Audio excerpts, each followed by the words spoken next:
Shivani Shah, and I'm extremely grateful for the opportunity to be presenting today. Is Botox only for loss of domain? Our experience of Botox in complex abdominal wall hernias. We used Botox in 9 complex abdominal wall hernia cases, 5 of which consisted of loss of domain, 2 cases presented with intestinal obstruction and were managed conservatively primarily with Botox, 1 of which was obturated later and 1 was lost to follow-up. 1 case of M3W2 primary ventral hernia with divarication of recti in an obese patient was seen. 1 case of incisional hernia with multiple defects with extensive tissue loss was done. Case 1. A 52-year-old female with M3 to 4 W2 painful hernia with obesity and W3 divarication of recti with history of procedures through phalangeal incision was seen. The weight of the patient was 93 kgs and the BMI was 40.2 kg per meter square. The hernia was painful and hence we had to intervene. The patient was administered Botox bilaterally 6 weeks prior to the planned operation, and during this period optimization was done through chest physiotherapy and dietary modifications with high protein and low calorie liquid diet to reduce the visceral fat. As we can see, these are the pre-Botox images where the abdominal girth was 121 centimeters and the post-Botox images where the abdominal girth was seen as 127 centimeters. 6 weeks later, open rhizostopa repair was done. Here the transversus abdominis release was avoided due to Botox. 6 months follow-up shows no recurrence. Case 2, patient presented with intestinal obstruction with ventral hernia. Botox injections were given bilaterally and post-Botox intestinal obstruction was relieved. Here are the pre-Botox and post-Botox images. The defect of ventral hernia seen on CT scan was 14 centimeters transversely and 22 centimeters craniocaudally. 6 weeks later, open incisional hernia repair with bilateral TAR was done. Here, Botox complemented TAR. 10 months follow-up shows no recurrence. Case 3, a 48-year-old female with incisional hernia on CT scan revealed extensive tissue loss of the anterior rectus muscle on the right side. Patient was administered Botox in order to achieve an increase in abdominal wall length and relaxation so as to allow adequate closure of the hernial defect, which would otherwise have not been possible due to extensive tissue loss. Here are the pre-Botox and post-Botox images. 6 weeks post-Botox open incisional hernia repair with bilateral TAR was done.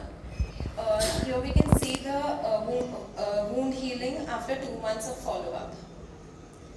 To conclude, Botox can be utilized to approximate larger defects, eliminate or complement component separation techniques in selected cases, avoid bridged repairs, and offer a window of optimization in selected complicated hernias.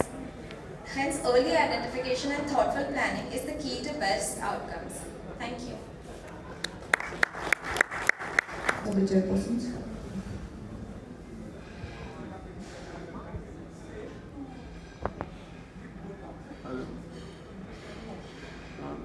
Is it safe to give Botox in patient with intestinal obstruction? Like you said, that it was an obstructed hernia. So how do you decide whether it's not an emergency?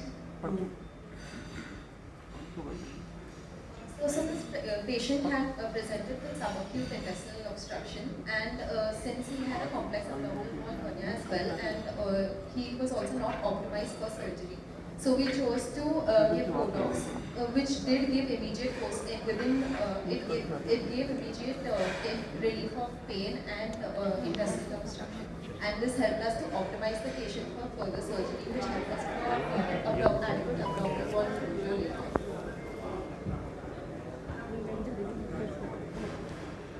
Can you give? Now, in the first case, you can clearly see that there is a divarication that is physiological post-pregnancy which developed to the patient. We really feel that it is a need of Botox in such cases and the abdominal wall is already laxed. What is the criteria in deciding Botox case selection?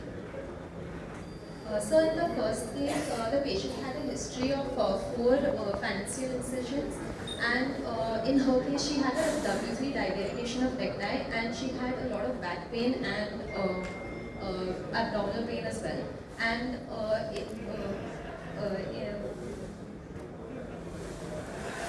she was obese and she was offered a bariatric surgery followed by hernia repair, which she declined. And that's why we prepared her for a Botox, because the Botox gave immediate pain relief and also helped us for later on adequate closure. My question was that when the abdominal wall is already lax because of the physiological stretch that happened during the pregnancy, does there is any selection criteria when to use the Botox in such a case? Because we feel that by doing the bilateral TAR and abdominal sac preservation, we can close the abdominal wall easily in that case. Yes, sir, it is also an option. But in her case, we did find that over the number of cases that were done, there was no increase in the hernia defect seen or increase in the complications. And this, because she was obese, we wanted to approach Botox because it would give us time for bringing down her BMI so that recurrence rate would be lower.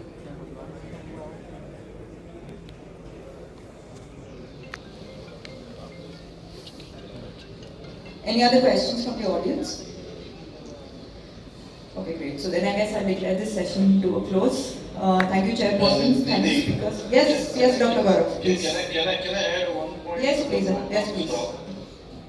This is just something that is very anecdotal. One case that happened for us where we have had to use Botox post-operatively, and we are sort of in the process of reporting it as a case. We presented it at ACIT and AW of Europe. But so this is a short, stocky gentleman with a defect of only 10 centimeters and a RDL 2.3. So there was no reason to pre-operatively Botox him. This chap went into a horrific post-operative ileus and got stomach the size of York in his belly on a scan on day 3.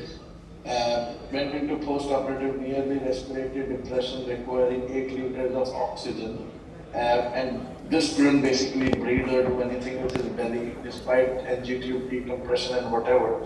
So we post-operatively on day 4 Botox this chap.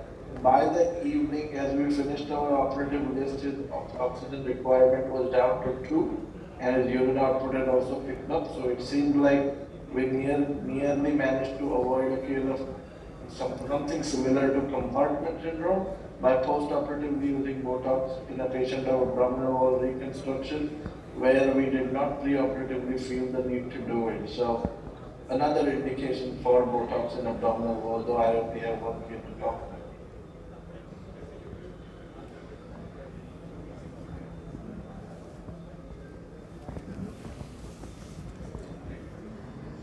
Okay.